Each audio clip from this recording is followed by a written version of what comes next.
esta montaña. Yo me acuesto y me duermo y me despierto tranquilo, porque tú me sostienes. No temo a la multitud innumerable apostada contra mí por todas partes. En ti, Señor, está la salvación y tu bendición.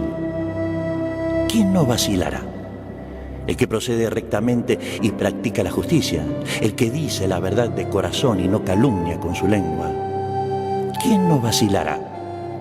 El que no hace mal a su prójimo ni agrava a su vecino, el que no estima a quien Dios reprueba y honra a los que temen al Señor. ¿Quién no vacilará? El que no se retracta de lo que juró, aunque salga perjudicado.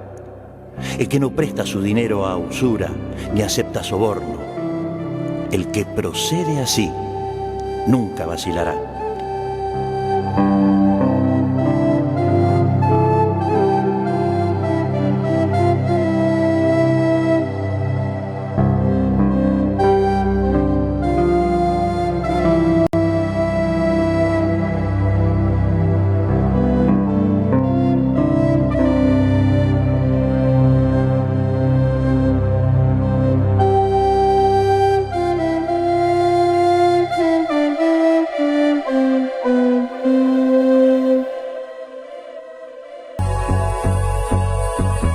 Tremendos momentos. Esas tardes en que solo querés completar tu éxtasis con hits. Estás en la frecuencia correcta.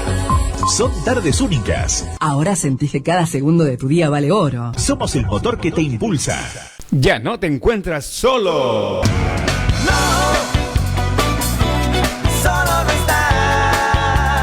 En tu receptor, la Supernova Radio Católica, acompañándote. Compartamos juntos la buena nueva. Fátima.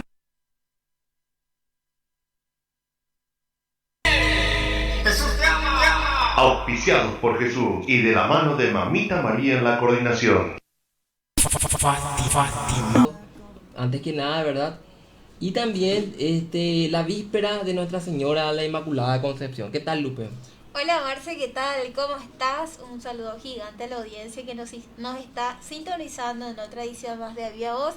Y como mencionaste, ya estamos llegando a diciembre, este año fatídico para muchos que poco a poco está agonizando. Mencionaste también acerca ya de esta víspera de la fiesta, de la solemnidad de la Inmaculada Concepción de Nuestra Santísima Virgen María. Sí, es la concepción de la madre que fue concebida sin mancha de pecado original. Esta mujer que fue preservada en pureza para recibir y ser el arca de la nueva alianza, el arca donde se guardaba lo más sagrado, ¿verdad? Sabemos que los judíos tenían a las dos tablas de la ley, pedazos del maná, el bastón de Aarón. Las cosas más sagradas para el judaísmo estaban en el arca de la alianza. Y Dios preparó una nueva arca de la alianza. Esta arca de la alianza es el vientre puro e inmaculado de la Virgen y Madre. Siempre nos suena la palabra virgen y ya lo relacionamos a María, pero la palabra de virginidad que viene de la pureza de nuestra Madre.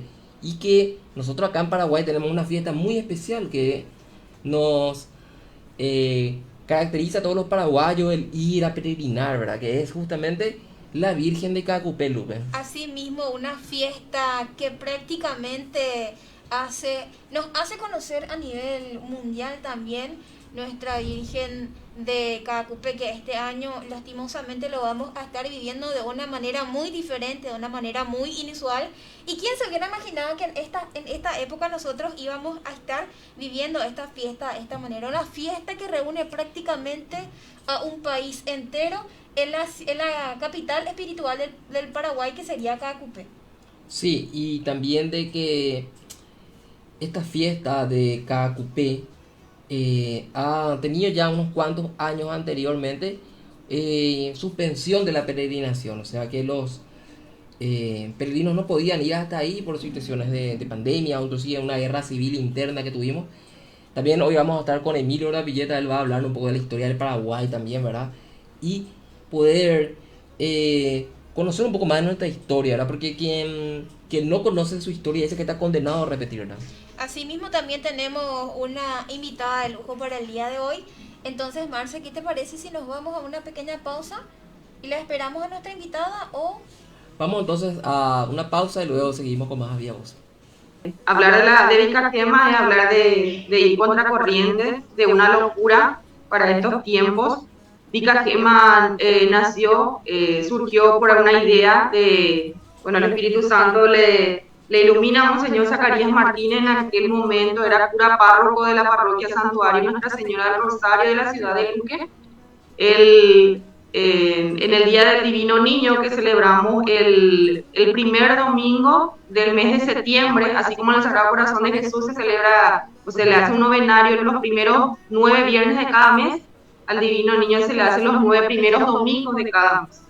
Y esto termina en una Eucaristía, en esa madrugada de ese primer domingo de septiembre del año 2012, le viene esta idea de lanzar esta propuesta a los jóvenes a partir de 12 años en adelante para hacer una promesa pública de vivir en virginidad y castidad hasta la vocación que uno decida, ya sea el matrimonio, la vida consagrada, religiosa. Entonces, al año siguiente, en ese misma fecha, el siguiente año, en el mes de septiembre nuevamente, hacerlo. Entonces fue la propuesta que lanzó en esa Eucaristía el Monseñor Zacarías. Una joven se le acerca al terminar, eso fue en Atirá, en el campamento Divino Niño que tiene la parroquia Santuario. Un campamento exclusivo para los jóvenes y para todas las personas que quieran vivir la experiencia de campamento. Entonces se acerca una joven a él y le dice: Monseñor, me gusta la idea, yo voy a hacer el año que viene, me interesa. Y bueno, él dijo con que una chica esté dispuesta a hacerlo, súper bien. Al año siguiente, en el mes de mayo, se volvió a hacer el llamado nuevamente. Fuimos más de 80 jóvenes los que acudimos a ese llamado. En ese momento todavía no se llamaba Vizcachema, era solamente hacer una promesa pública, prepararnos y vivir este estilo de vida, ¿verdad? No teníamos nombre, nos reunimos más de 80 jóvenes y ahí empezamos a vivir todo esto, ¿verdad? Ahí elegimos el nombre, ahí fue que se vio también el logo. Este es el logo de Vizcachema, es un corazón en rosa y en celeste, en azul, que justamente hicieron unos novios, hoy día ya matrimonios también, que son diseñadores gráficos que nos hicieron el logo ese mismo año de lo que es Vizcachema, virginidad, castidad con Jesús y María. Justamente ya vamos a preguntarte qué significaban las siglas, ¿verdad? Y bueno, esta es una propuesta que está lanzada sobre todo a los adolescentes y jóvenes, ¿verdad? A quienes intentan vivir un noviazgo y solamente les cuesta hacer estos votos de castidad también, puedo decirlo así, ¿verdad? Y tomo las palabras, te interrumpo, tomo las palabras que ella había mencionado. Esto es prácticamente ir contracorriente, decía Totalmente. ella. Sí, evita que nuestra sociedad hoy por hoy es como que hace una llamada al libertinaje, una llamada a vivir una sexualidad abierta incluso. Es como que tomar tus palabras... ¿Revolucionaria? Sí, contrarrevolucionaria totalmente. Y que jóvenes valientes, en serio, los que toman esta decisión, porque verdaderamente esa opción no es nada fácil, atendiendo a todo lo que el mundo actual, la sociedad en sí nos está ofreciendo todos los días. Y me dijiste que desde 2012 inició esta inspiración, ¿verdad? Que le dio a Monseñor Zacarías. ¿Y cómo, sí, cómo en el un 2013... joven sí. ¿Y cómo un joven que quiera integrar... En el 2013 fue la primera... la primera consagración. En el 2013 fue la primera promesa.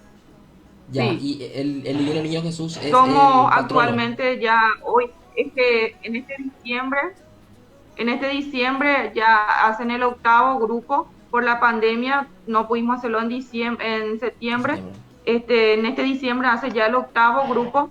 Somos más ya de 300 jóvenes. Estamos no solamente en Luque, estamos en Coronel Oviedo, estamos en Tebicuaro y Caballero, en Mariano Roque Alonso. Estamos en estas localidades donde nos piden Vizcachema. por supuesto, con el aval del obispo y del párroco de allí, nos vamos, formamos el equipo coordinador y empezamos. Los chicos se dividen por núcleos de 12 a 14 años, que cada también núcleo tiene su santo patrono. El núcleo de 12 a 14 años, su santo patrono es Santa María Goretti, que es una santa de esa misma edad, que tuvo esos mismos miedos, quizá esa misma valentía también de ir contracorriente, es la santa patrona. Del núcleo de 15 a 17 años, el santo patrono es Santo Domingo Sabio, un chico también de 15 años, ¿verdad? Un ejemplo para estos jóvenes de esa edad. Después están el núcleo de 18 a 25 años, que es la Beata Chiara Luce, que es también de nuestro tiempo, de nuestro siglo, una chica súper valiente también. Creo que la de los focolares. También está en el núcleo, sí, está también el núcleo de 26 años y más, que es el santo patrono, nuestro santo paraguayo San Roque González de Santa Cruz. Y el núcleo de novios, también porque también están para las parejas de novios, que es la Virgen María y San José, sus santos patronos. Y del núcleo de novios apareció otro que es ya el núcleo de casados, ¿verdad? Que gracias a Dios esos novios, ya después de años, ya se casan. Entonces también está el núcleo de casados, que nuestro santo patrono es Santa Celia y San Luis Martín, que son los padres de Santa Teresita, que son un matrimonio santo, ¿verdad? Sí. O sea que todos estamos llamados a la santidad.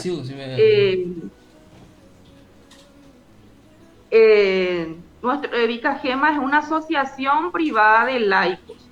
Ya en el 2014, cuando el arzobispo era Monseñor Pastor Puquejo, nos dio la venia para continuar, para seguir este grupo a Experimentum por 2 años. Ya luego Monseñor Edmundo Valenzuela nos dio nuevamente carta verde, o nos dio también para seguir con el grupo, y ahora estamos con definir nuestros estatutos, ¿verdad? Y presentarles ya para que ya podamos, incluso ahí también, para poder salir también al exterior, porque nos piden también Vicagema en otras diócesis ya de nuestros hermanos países también. Y Romy, una pregunta así también para no quitarte mucho tiempo. ¿Cuál es el mensaje final que le decía a aquellos adolescentes que están en pastoral juvenil, grupo juvenil, que dudan realmente, capaz por vergüenza, de llevar una vida realmente cristiana, un noviazgo cristiano, o vivir solteramente y respetándose? ¿Qué mensaje final vos le dirías para invitarle a esta gente que se anime y que se una a Vicagema? Por sobre todo que tengan la fortaleza, que acudan a ese llamado que el Señor nos hizo en nuestro bautismo, porque todos somos templo del Espíritu Santo a través de nuestro bautismo. Entonces cuidemos ese templo, ¿verdad? Queremos, como el Señor nos quiere ver plenamente felices, todo tiene su tiempo, todo tiene su momento, y cuidar ese templo en todo sentido nos va a hacer más que plenos, más que felices, ¿verdad?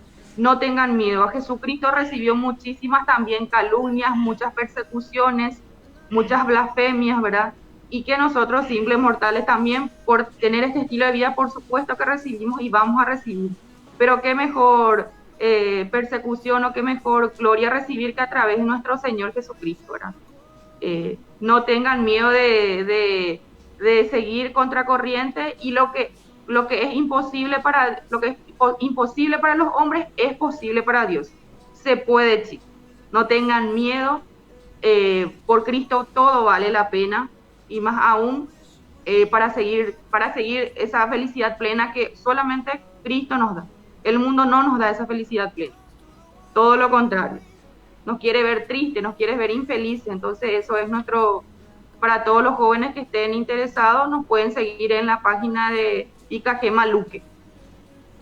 Genial. Entonces por Facebook. Sí, justo eso iba a preguntarle antes de poder liberarlo, porque sabemos que tenés tus cosas también. Entonces te podemos encontrar a través del Facebook como Vicagema Luque. Vicagema Luque. Sí. Entonces cualquier Luque. persona que esté mirando y esté interesada verdaderamente se puede comunicar con ustedes y ustedes se encargan ya de ver cómo coordinar y cómo organizar para que esa persona pueda formar parte ya de lo que diga Gema. Y entonces tiene todo un año Así también es. para prepararse, ¿eh? Es todo un Sí, proceso, así ¿verdad? O sea, no mismo. es- Todo el proceso.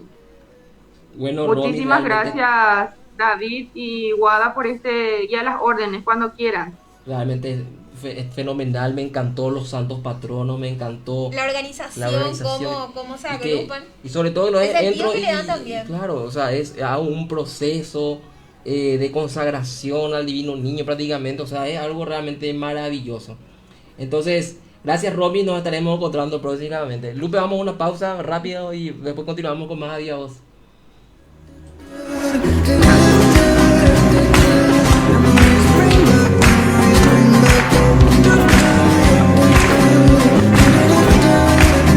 Reina del cielo, llena de gracia, madre admirable, madre de Dios, pura y humilde aunque no entendías, todo le decías sí al Señor.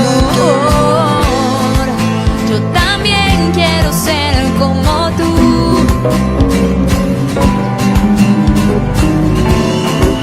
Yo también quiero ser como tú. Guárdame en tus brazos.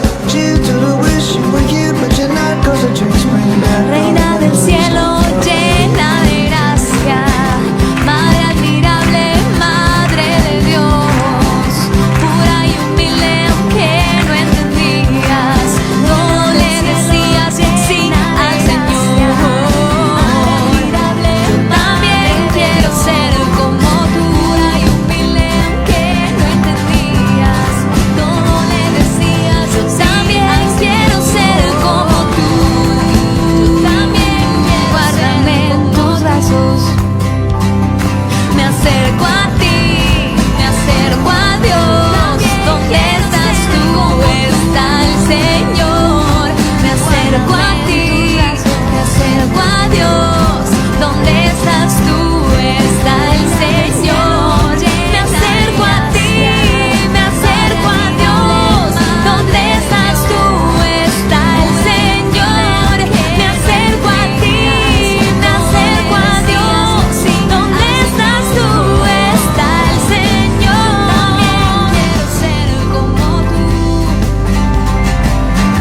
Reina del cielo, llena de gracia, madre admirable, madre de Dios, pura y humilde aunque no entendías, todo le decías sí al Señor. Yo también quiero ser como tú. Me acerco a Dios, ¿dónde estás tú? Yo también quiero ser como tú. Me acerco a Dios, ¿dónde estás tú? Está el Señor. Bueno, son las 16 horas en este lunes 7 de diciembre. Realmente agradable, no hace tanto calor. Víspera de Nuestra Señora la Inmaculada Concepción. Y hoy tenemos un programa especial, porque acá está un amigo, hermano, camarada, compañero, Emilio Urdapilleta. ¿Qué tal, Emilio? ¿Cómo te va? ¿Cómo está mi querido David? Un gusto estar aquí con ustedes en Radio Fátima. Bueno, Emilio, hoy nosotros siempre teníamos un bloque de ciclo de temas, le llamábamos, en el que la audiencia que nos está siguiendo iba siguiendo un hilo conductor sobre distintos temas, sobre la iglesia, sobre la historia. Y creo que hoy tenemos que iniciar este bloque especial, ¿verdad? De hacer como una entrevista y también un ciclo de temas llevado por el invitado que sos vos, ¿verdad? Sobre todo esto, la iglesia, la fe y también lo que es la fe y la espada, ¿verdad? La cruz y la espada. Cómo esto ocurre en Paraguay, ¿verdad? Y hay tres personajes que sería como también, por decirlo así, profanamente hablando, ¿verdad? La Trinidad de la fe en la patria también paraguaya.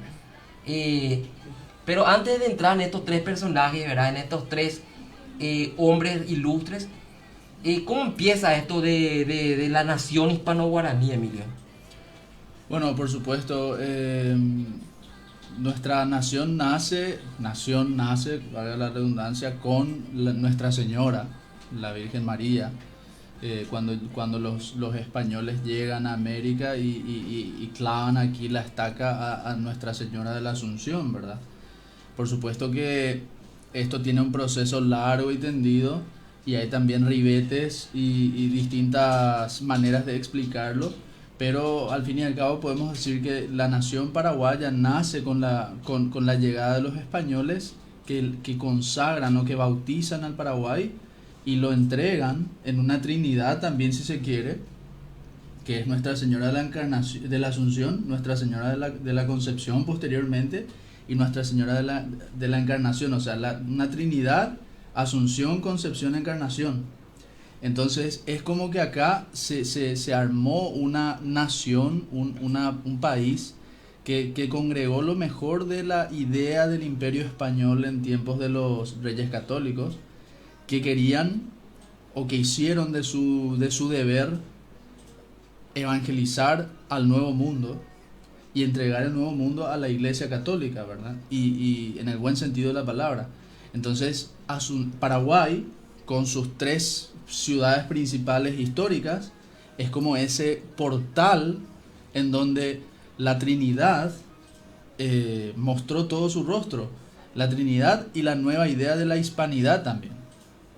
Bueno, y esta nación hispano-guaraní, ¿verdad? Que se funda con una misa en un lugar que estuvimos el 15 de agosto de este año, no fue ni hace unos meses nada más, en el lugar donde se funda la nación, en donde se hace la primera misa, ¿verdad? Siendo atacado por una horda de fanáticas que iban a atacar en un lugar tan santo como donde nace el país, donde nace la nación hispano-guaraní, la nación paraguaya, ¿verdad? Que, como decía, fue fundada por la fe también, los jesuitas, que estaba también San Roque, que nos estaba mencionando. San Roque y sus compañeros mártires Juan del Castillo y Alonso Rodríguez, porque cierto que San Roque nació en Asunción y era de una familia noble de Asunción, pero también hay que decirlo que para la iglesia los 3 son los mártires del Paraguay, por más que hayan nacido Juan del Castillo y Alonso Rodríguez hayan nacido en territorio peninsular. Recordemos que nosotros éramos la misma nación, la misma patria grande que era el Imperio Español.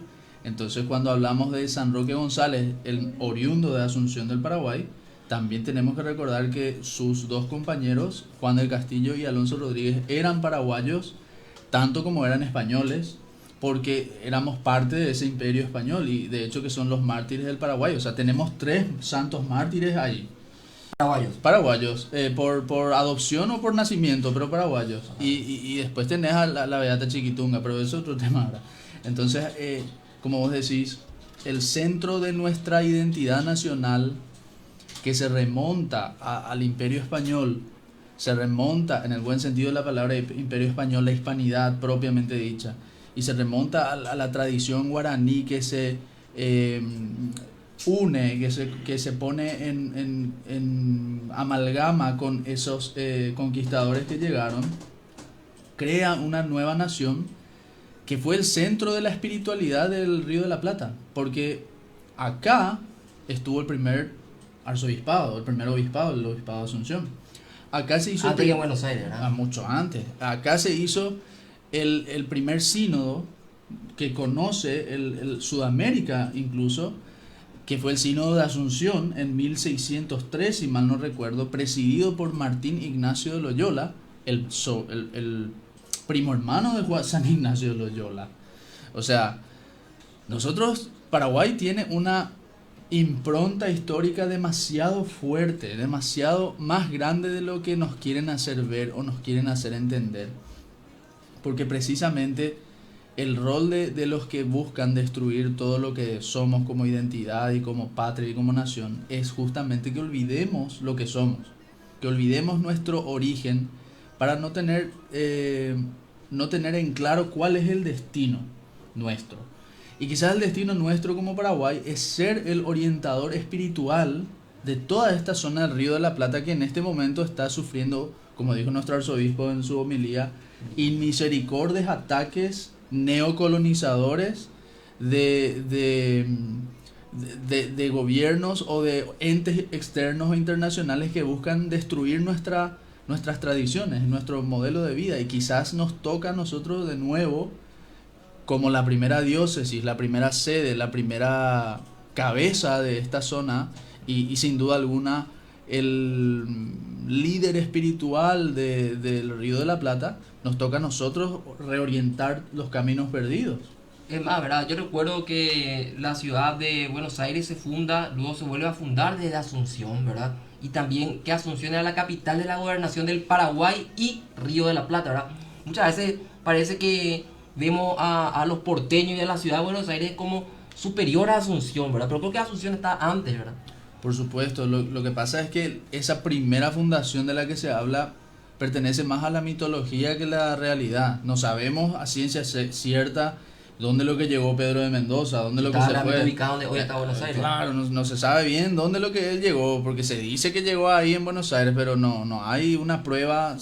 De hecho, que el puerto se llamó Puerto de la Santísima Trinidad, no Puerto de Nuestra Señora de Buenos Aires. Eso ya es algo posterior, una versión posterior de la historia. Después se funda Asunción, y Asunción obtiene el puesto de ciudad antes que cualquier otra, en 1541, si mal no recuerdo, con la llegada de Álvar Núñez, cabeza de vaca, que trae el estandarte imperial de Carlos V a Asunción. Así de sencillo. Entonces, de hecho que hay una real cédula de Carlos V de junio de 1556 que dice: Asunción es una ciudad que hace más de 40 años ya ha sido descubierta y fundada por los capitanes de mi abuelo el católico rey.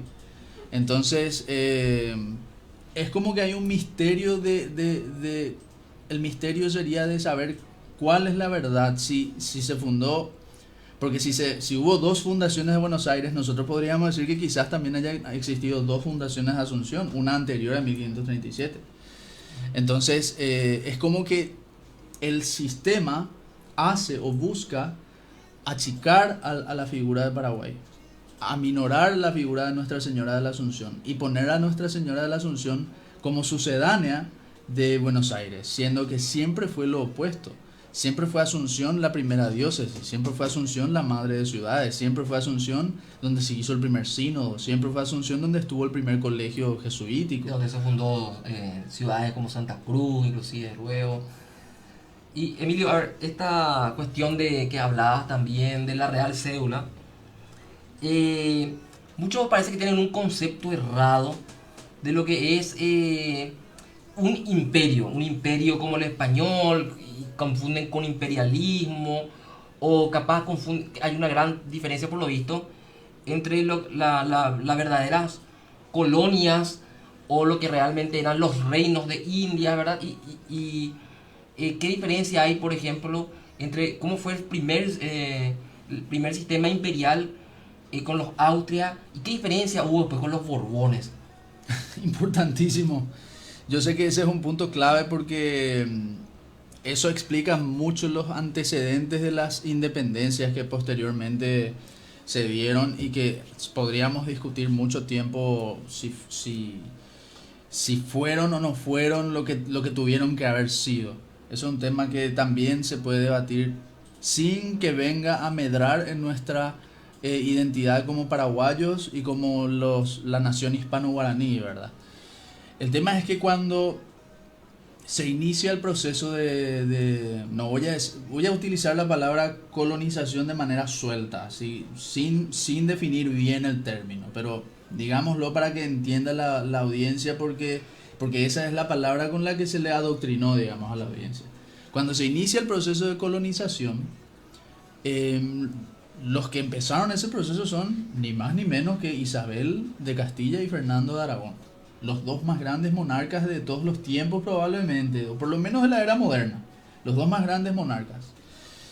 Isabel de Castilla y Fernando de Aragón hacen un acuerdo con el Papa Alejandro, el famoso Borgia, ¿verdad?, que estaba ahí, que era de origen español, que se le atribuyen muchas cosas que algunas serán ciertas, otras no, pero como papa él nunca tocó nada de lo que sea la fe católica, siempre fue muy respetuoso de la fe católica. Capaz que como persona él habrá sido todo lo que se quiera decir de él.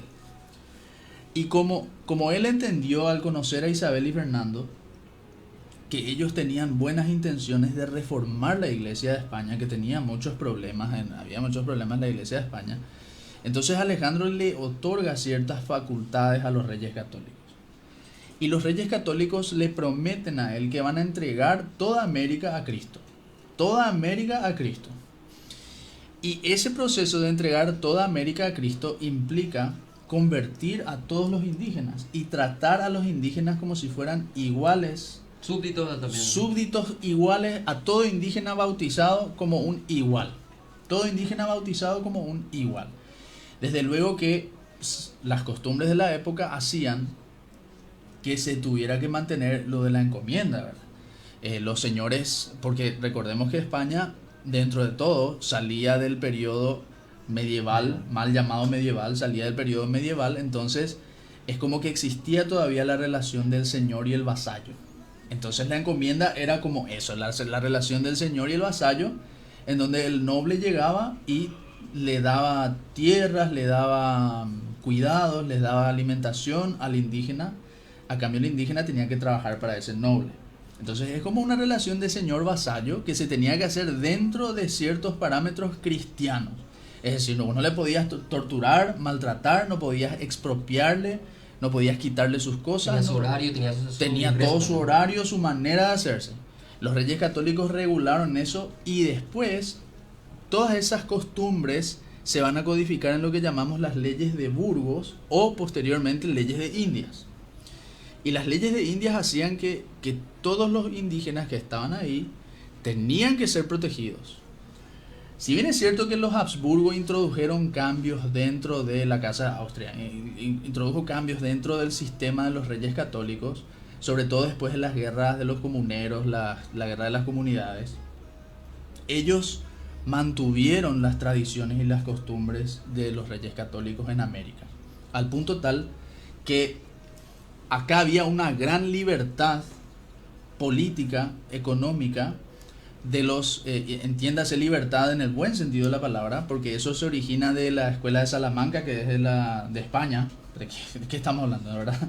Entonces acá había una gran libertad, acá no habían impuestos excesivos, acá incluso Asunción ya en septiembre de 1537 era república. ¿Por qué ella era república en 1537? Porque podía designar su propio cabildo, podía designar a sus propios gobernantes provisorios que luego serían confirmados por el rey. Entonces acá ya había un sistema de grandes libertades republicanas que no alteran en lo más mínimo la idea de la monarquía o del imperio, como vos decís. El imperio pues es una palabra manchada, o sea, imperio, imperialismo malo. No, existen imperios buenos, imperios civilizadores como Roma o como España, un imperio civilizador. Y saqueadores como Cartago. Bueno, que también tiene sus cosas buenas, ¿verdad? O sea, yo no estoy criticando. No, todo tiene sus pros y sus contras, obviamente, pero existen imperios generadores, como diría Gustavo Bueno, y existen imperios depredadores, como fue el imperio holandés o el imperio portugués, en menor medida, no tanto, o el imperio francés, un imperio depredador como pocos, y ni hablemos del imperio inglés, un imperio que consideraba a los negros sin alma. Mientras que en América el tráfico de esclavos, hablando mal y pronto, de negros, había una estadística que se hizo que España desde el año 1550 hasta las independencias, 300.000 esclavos en todo el inmenso imperio español. Inglaterra solamente en las 13 colonias, que es un puchito nomás son esas 13 colonias, casi 4 millones de esclavos en 200 años. Entonces, ese sistema, que era el sistema... Esclavos que huían a Florida y ahí eran tratados como... Sí, huían a Florida, totalmente, huían a Florida y se les daba la libertad a los negros, porque Florida estaba en manos de España. Totalmente. Y lo mismo Francia, que tuvo máximo 100, 150 años, tuvo un intento de imperio acá en América, en Canadá, en Haití, 3 millones de esclavos en esos puchitos de territorio. O sea, eran imperios depredadores. Nosotros no decimos que España no tenía, pero tenían una proporción inmensamente inferior a lo que eran esos imperios o pretendidos imperios que se encargaban de explotar, a depredar, de allí la palabra depredar, a las poblaciones. lo que ocurre con las independencias es la llegada de los Borbones que habías dicho. Cuando llegan los Borbones, los afrancesados, traen las costumbres de la corte afrancesada, de la corte parisina. Traen esas costumbres a América. Es cierto que los Austria tuvieron sus temas internos en España. Es cierto. Los Austrias mayores y menores, vamos a ver. Claro, tuvieron sus temas internos, sus peleas internas, la guerra de las comunidades. Carlos V le fusiló, le mató a garrotazos a un obispo, por ejemplo, el obispo de a él sí no se le dice nada. No, a Carlos V no, por supuesto, Carlos V no es un genio, ¿verdad? Lo que queremos decir con eso, para que entienda la gente, un chiste interno, ¿verdad? Que parece que hay crímenes o delitos o errores que cometen algunos personajes históricos que a ellos se les perdona todo. Pero si otros personajes históricos hacen eso, que sería en el caso de Paraguay, ahí no, lo peor del mundo es este personaje, ¿verdad? Y no, en esa época era común y corriente que un obispo, por ejemplo, tomara las armas y se levante y se rebele en contra de su rey, y eso era castigado con pena de muerte, normal. Carlos V le liquidó al obispo Acuña, el obispo Acuña, en la guerra de los comuneros en España, porque se rebeló, ¿entendés? O sea, y nadie dice, el episcopocida Carlos V. No, se rebeló, estaba en conspiración contra su rey y le ejecutó. El crimen de lesa patria. El crimen de lesa patria en esa época era, bueno, era algo jodido siempre de matar a un obispo, pero en ese sentido se entendía la circunstancia, vamos a decir. En fin, yendo a los Borbones, ellos empiezan a introducir cambios que van en contra de la tradición y de las costumbres americanas. Nosotros ya éramos república cristiana, como ya te había dicho, en tiempos de Carlos V. Y cuando llegan estos señores, empiezan a perseguir a las órdenes religiosas, expulsar a los jesuitas, ponerle trabas, impuestos, le hacían problemas a los franciscanos, las otras órdenes eran maniatadas. Las estancias de la patria, que eran las estancias del rey, empezaron a ser explotadas severamente por los Borbones. Se empiezan a cargar impuestazos en América. Estaba el famoso barco de visita, o velero de visita, o velero de permiso también, que se le dice, que se le permitía traficar esclavos a los ingleses y a los portugueses en América con un barco, pero se les permitía. Eso estaba prohibido en la época de los Habsburgo. Creo que los asientos de esclavos fueron impuestos en las guerras en las que ganaba Inglaterra, o intervenía Inglaterra y le imponía al Imperio Español para vender ahí esclavos. O sea, no era algo de voluntad de la monarquía española. Nunca fue de voluntad de la monarquía española. Muchas veces eso se hacía por acuerdos que, por ejemplo, la guerra de Felipe II contra Elizabeth, ¿verdad? En donde Felipe II termina prevaleciendo militarmente sobre Elizabeth, la famosa Armada Invencible, que es cierto que fue una derrota de la Armada Invencible, pero para España, pero en la guerra, en todo su contexto, España venció esa guerra. Y en la diplomacia, los españoles, que siempre querían ser conciliadores, porque ellos eran ellos no pensaban en la supremacía, los españoles pensaban en los acuerdos políticos pacíficos entre los distintos reinos cristianos. Felipe II tenía más problemas o más enemistad con el Imperio Otomano que con Inglaterra, por ejemplo, por más herejes que fuera Inglaterra. Entonces muchas veces se hacían esos acuerdos y España hacía la vista gorda al tráfico de esclavos de Inglaterra que pasaba por su territorio, por ejemplo. Y la piratería. La piratería también. Entonces, pero eso surgía de acuerdos políticos más que nada, no tanto porque España quisiera hacer o no hacer eso. Entonces, cuando llegan los Borbones, eso cambia. Todas esas estructuras, todas esas tradiciones que se remontaban a los reyes católicos cambian radicalmente. Los Borbones empiezan a imponer el absolutismo monárquico, el absolutismo ilustrado que viene luego de Luis XIV, porque el famoso Rey Sol. El Rey Sol, y su hijo Felipe, su nieto Felipe, si mal no recuerdo, es el que toma el poder tras la Guerra de Sucesión Española. Y ahí empiezan a hacerse esos cambios absolutistas, iluministas, y esas ideas absolutistas e iluministas empiezan a penetrar en América, al punto tal que Buenos Aires, que se convierte, voy a utilizar una frase de Tácito, del emperador romano, y yo le respeto y le quiero mucho a nuestros hermanos menores argentinos, ¿verdad? Les quiero mucho y les respeto mucho, pero voy a modificar la frase de Tácito que decía, cuando hablaba Tácito de Cristo y de los cristianos, y decía: Roma, el lugar en donde todas las inmundas supersticiones se vuelven moda y se difunden por el mundo. Bueno, Buenos Aires, el lugar en donde todas las inmundas ideologías se vuelven moda y se difunden por el mundo. Allí pegó fuerte la idea del absolutismo monárquico. Entonces ellos de repente se creían en Buenos Aires que nosotros acá en Buenos Aires tenemos que ser, como somos el puerto, nosotros tenemos que manejar el comercio del puerto, manejar todo el dinero del puerto, manejar la aduana, manejar todo, ¿verdad? Manejar los barcos, manejar todo lo que entra y sale. Nosotros somos la ciudad de Buenos Aires, ¿verdad? A lo que evidentemente ahí ya nace el problema de las independencias, ¿verdad? A lo que evidentemente las provincias del interior, entre ellas Paraguay, que tenía su antiguo... No Argentina, provincia del Río de la Plata, del virreinato del Paraguay, y claro, Río de la... Claro, porque cuando se funda ese virreinato en 1776... El mismo año que se independiza Estados Unidos, todo simbólico luego. Cuando se funda ese virreinato en 1776, a título personal del virrey Ceballos, el virrey Ceballos es nombrado virrey de las provincias del Paraguay, Buenos Aires, Montevideo, Tucumán y las demás del Río de la Plata.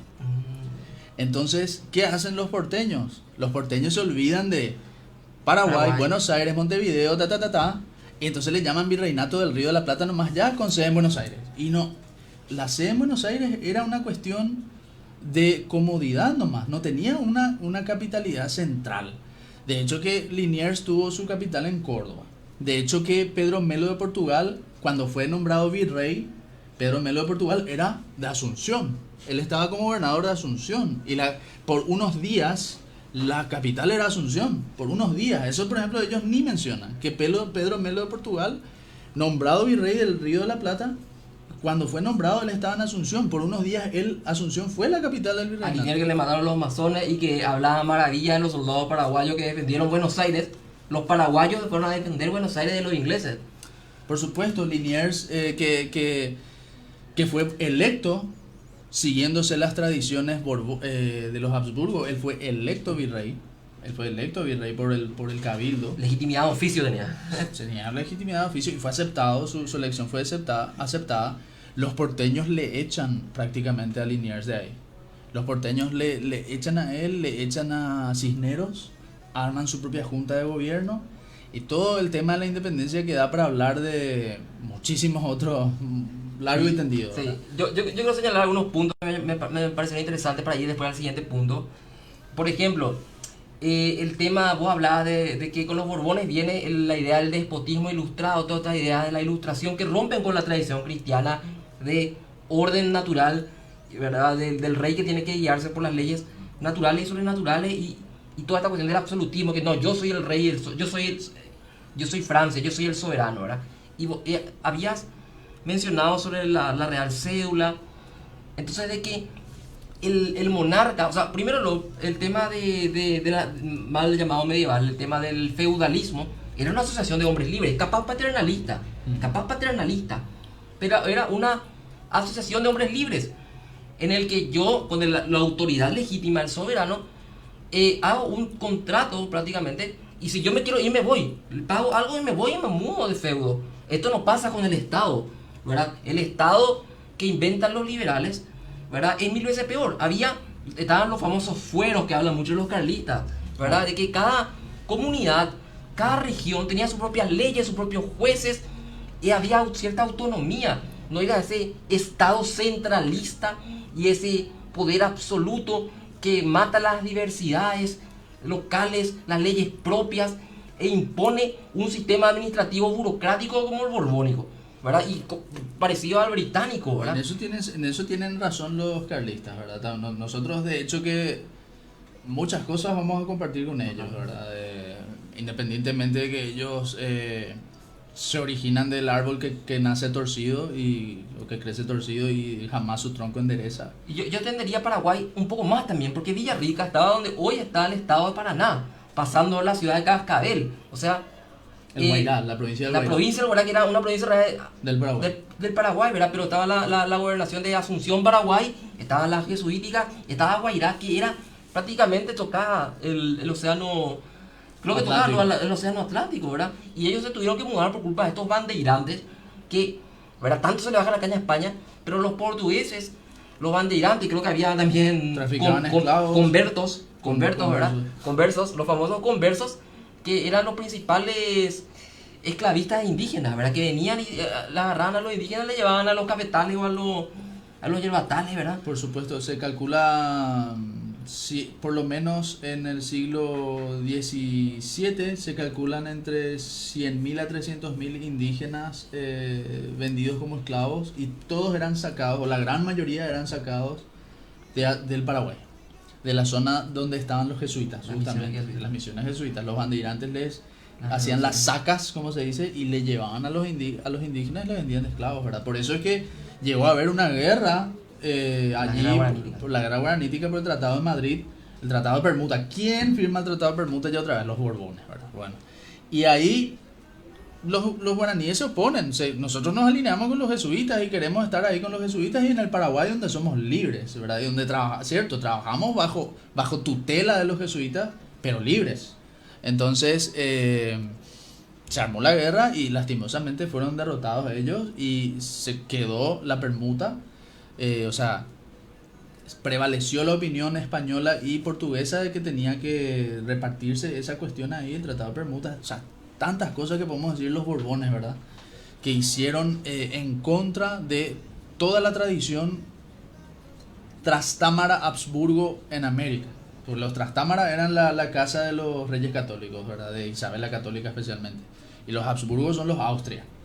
Entonces, todo eso que se fue rompiendo en pedacitos por la llegada del absolutismo monárquico, o el despotismo ilustrado más correctamente, que pretendía introducir por medio del déspota, desde la cabeza, las ideas iluministas, las ideas del Estado moderno, digamos, no el Estado clásico, porque el Estado siempre ha existido, ¿verdad? Claro.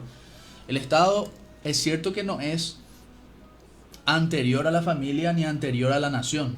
El Estado surge de la familia, surge de la nación, surge de una sociedad política ya preexistente. Es la patria la que crea el Estado y no el Estado la patria. Por supuesto. La patria y la nación crean al Estado y no viceversa, ¿verdad? Como una forma de organización nada más, es la misma, que tiene su propio espíritu, su propio...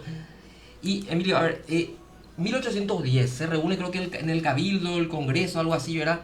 Y hay tres ideas, tres posturas.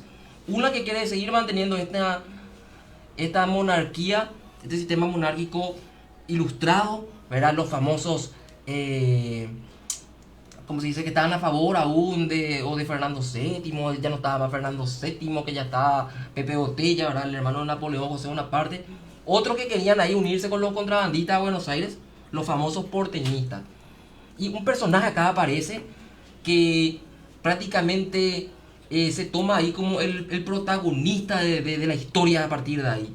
En este encuentro de 1810, creo, en el que él pone su postura clara al respecto. Ni una cadena ni la otra, ¿verdad? Ni la cadena, no en contra de la monarquía española, sino más bien en contra de esta monarquía borbónica absolutista y en contra de las ideas ya liberales prácticamente porteñas que estaban aliadas con Inglaterra. 100% liberales, sin duda alguna, eso lo reconocen ellos mismos los revisionistas argentinos. Marcelo Gullo, por ejemplo, es muy interesante escucharle a él, por más que tiene también sus defectos, ¿verdad? Pero muy interesante escucharle y aprender muchas cosas de él. Lo que pasa es que, como habíamos dicho, Asunción del Paraguay es una de las ciudades más antiguas del continente. 1537 oficialmente se establece, ¿verdad? Quizás antes ya. Y por casi, digamos, 200 años, poco menos de 200 años, acá rigieron las tradiciones y las leyes de los reyes católicos y de los Austria, que le daban una gran autonomía a la república que ya éramos, porque ya estábamos organizados como una república cristiana en esa época, ya éramos la república cristiana.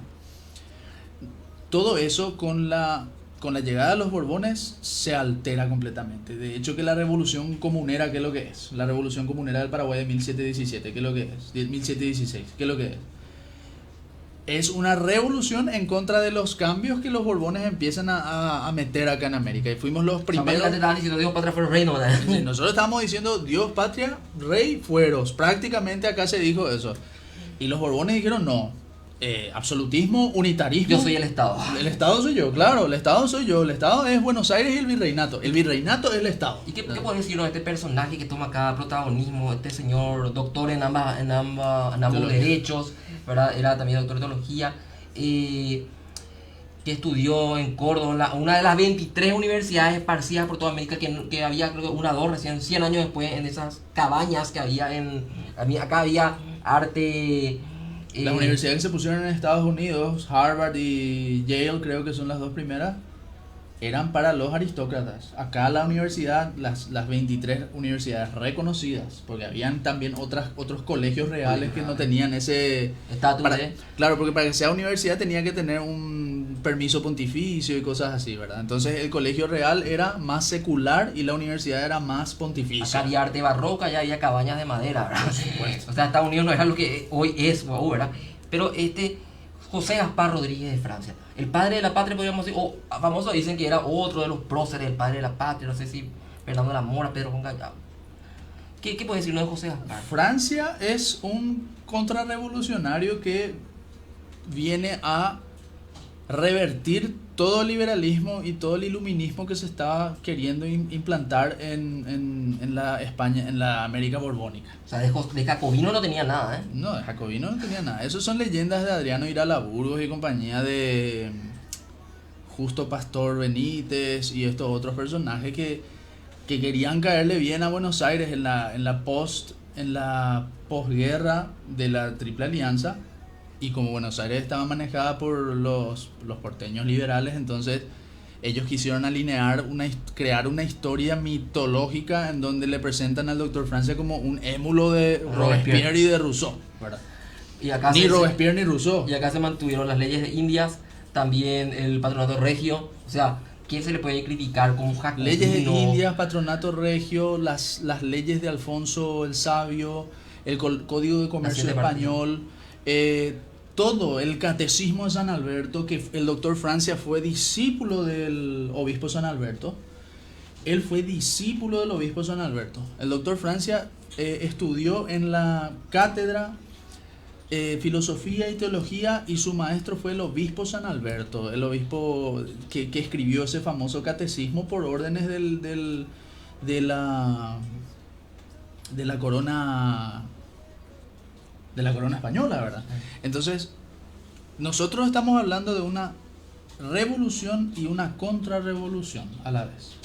Sí. Pero podemos ir hablando más de esto más adelante, ¿verdad? Sí, vamos a una pequeña pausa y luego vamos a continuar. Vamos a hablar después también ya de Don Carlos y de Francisco Solano.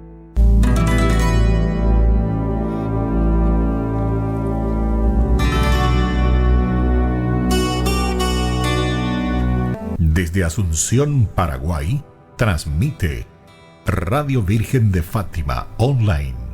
Escucha y vive.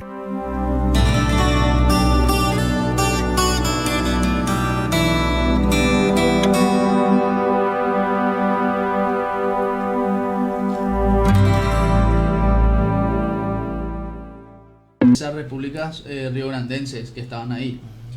Y Paraguay comerciaba por el Pilar y por el camino de San Borja, el camino de Encarnación que unía con San Borja, por esos rumbos. Entonces, eso de que el doctor Francia le aisló totalmente al Paraguay, no es tan cierto. Es parcialmente cierto, vamos a decir. Le aisló en gran medida, pero no del todo. Porque el caso de Rosas o el caso de Artigas, justamente estos dos personajes, Artigas era un bandolero que, bueno, él quiso crear su Liga de los Pueblos Libres y quiso unificar este hombre sí quiso unificar a la Argentina con una constitución con un pacto federal, como le llaman, una constitución federal que quisieron hacer ya un núcleo de constitución federal, con los países que estaban en el intermedio allí de Entre Ríos, Corrientes, la misma Uruguay. La Mesopotamia. Claro, entonces Artigas chocó con la oposición, digamos, liberal y centralista de los porteños unitarios, quien tenía a la cabeza, o quienes tenían a la cabeza en ese tiempo, a Rivadavia y después a Rosas, porque hay que entender muy bien que por mucho mito y leyenda que quieran crear de Juan Manuel de Rosas, el federal, el restaurador de las leyes, sí, restaurador de las leyes puede ser, pero federal y todo eso no. Él era un hombre muy unitarista, muy pro Buenos Aires, muy pro el dominio de Buenos Aires respecto a las demás provincias. La única diferencia es que él no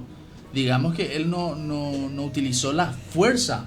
Él trataba de que las demás provincias se unan al dominio de Buenos Aires por la negociación, vamos a decir. No quería que... Él fue el gobernador de Buenos Aires.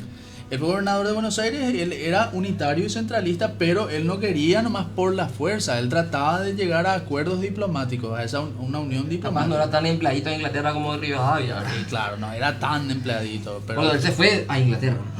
Sus últimos días creo que pasó por ahí, o sea. Por eso acá hay mucha mitología porteñista de nuevo, ¿verdad? De que Rosas el señor de los federales. No, Rosas trataba de ser diplomático y de negociar pacíficamente la unión a Buenos Aires. En cambio, el doctor Francia maneja un sistema republicano de gobierno totalmente diferente al sistema liberal republicano, o sea, esa república liberal, ¿verdad? No hizo una constitución, no fue presidente, congresos, partidos políticos, que no hubo hasta 1870 y un poco más esa constitución, y luego la famosa, el Club del Pueblo, que no sé qué, y todos estos partidos políticos que no tienen el Paraguay como estamos hoy, ¿verdad? Por supuesto, porque como diría Nicolás de Herrera, fue enviado porteño cuando vino al Paraguay en octubre de 1813. Para más INRI, el 12 de octubre de 1813 se proclama la República del Paraguay. Para más, el simbolismo está ahí, ¿verdad? El 12 de octubre. Herrera dice que el doctor Francia convenció a los paraguayos de que ellos podían formar un imperio sin igual y de que tenían que constituirse no con las máximas modernas, sino con las máximas de la República Romana.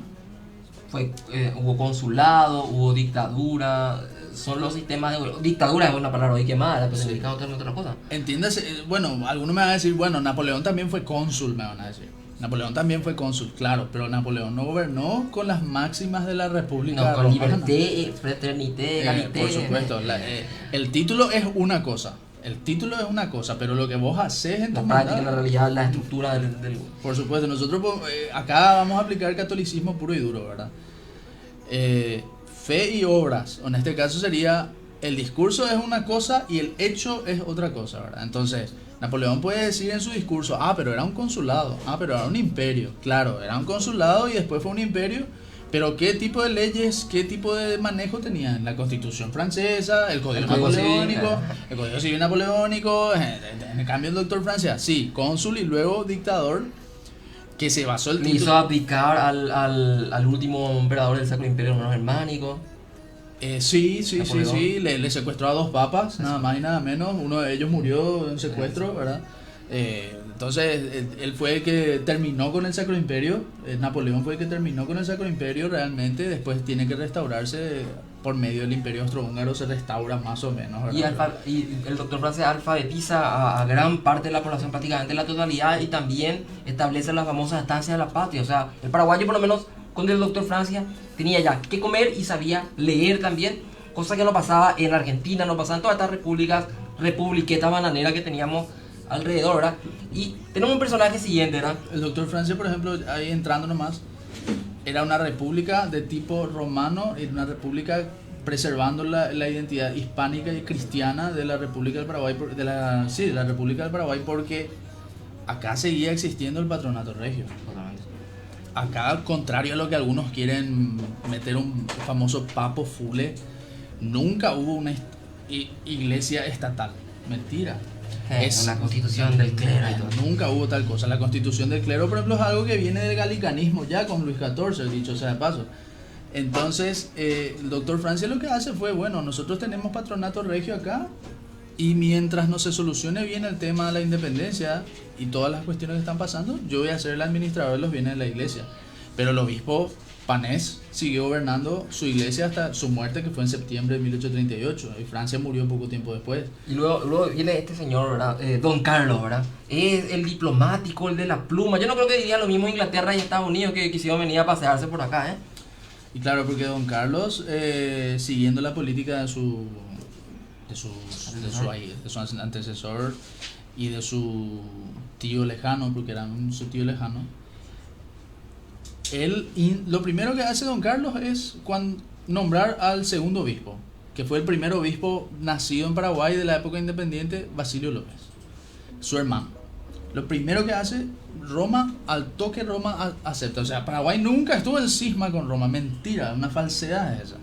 Al toque Roma dice ok, porque estuvimos vacante por casi 2-3 años, ¿verdad? Y el que gobernaba la iglesia era un vicario provisorio que fue designado ahí por el doctor Francia, ¿verdad?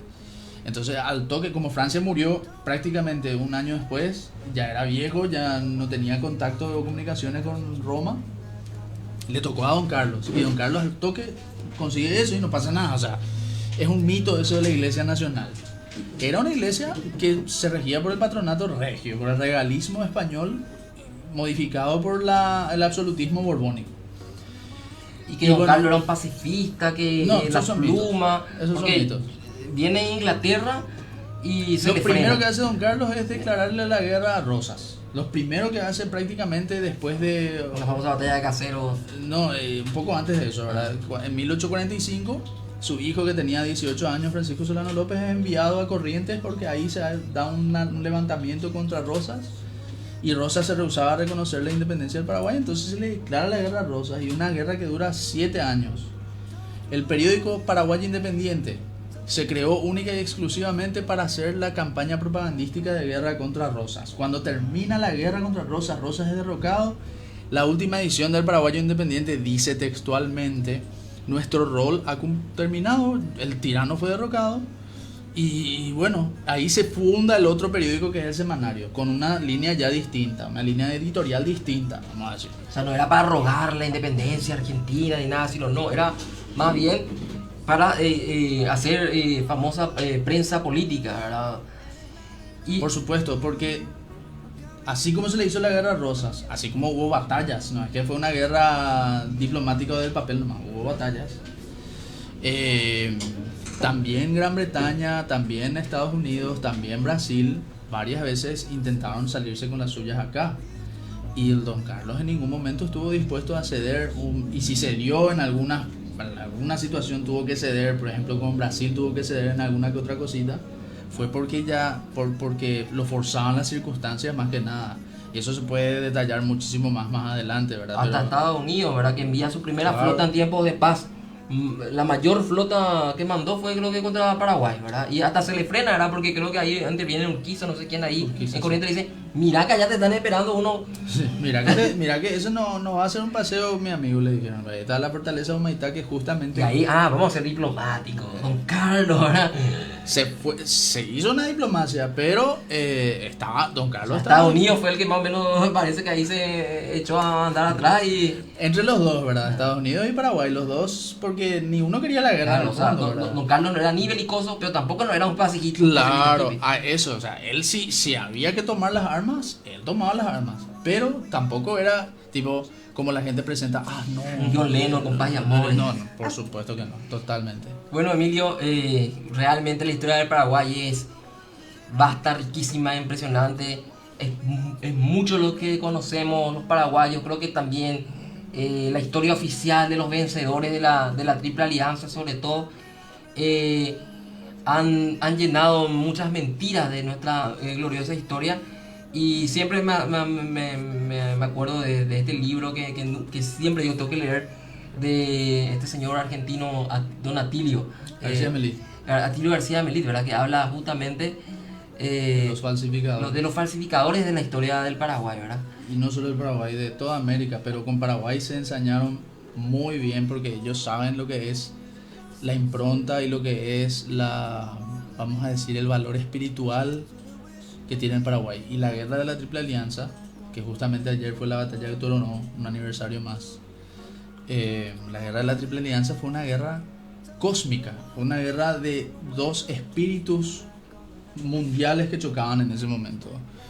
El espíritu de la tradición, de la hispanidad, de la cristiandad, del catolicismo antiguo, contra el espíritu, como diría un francés, Benjamin Pucel, contra el espíritu rapaz, internacionalista, cosmopolita, anglosajón, de la finanza internacional, de la ética protestante que ve a los seres humanos como un número, que ve a los seres humanos como... Este globalismo que hoy nos está atacando. La ética protestante, en resumen, que ve a los seres humanos como un número, que ve a los seres humanos como alguien que tiene que pagar el diezmo, que ve al ser humano como alguien que tiene que pagar, sea el diezmo en el templo, o sea el diezmo al Estado, o sea el diezmo a la corporación, no importa, pagar el diezmo, vos tenés que producir y pagar el diezmo. Y el católico que ve al ser humano como un hombre, dignidad pura. Entonces... Bueno, realmente ojalá podamos continuar. No sé si te puedo comprometer acá ante la audiencia para la segunda parte, ¿verdad? Donde ya vamos a hablar de las dos guerras, ¿verdad? Si se puede, por lo menos de la Triple Alianza, Emilio. De lo que te parezca, mi camarada, será un honor y un placer compartir con ustedes. Bueno, entonces en esta víspera de la Virgen de Cacupé, hablando también de algo tan nuestro, algo tan paraguayo, ¿verdad? Nuestra historia.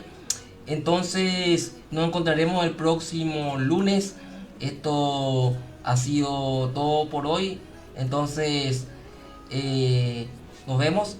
Y no se olviden también de seguir también en nuestro canal de YouTube, que también estamos transmitiendo. Entonces muy buenas tardes para todos. Buen inicio de semana. Esto es Adiós. Permiso.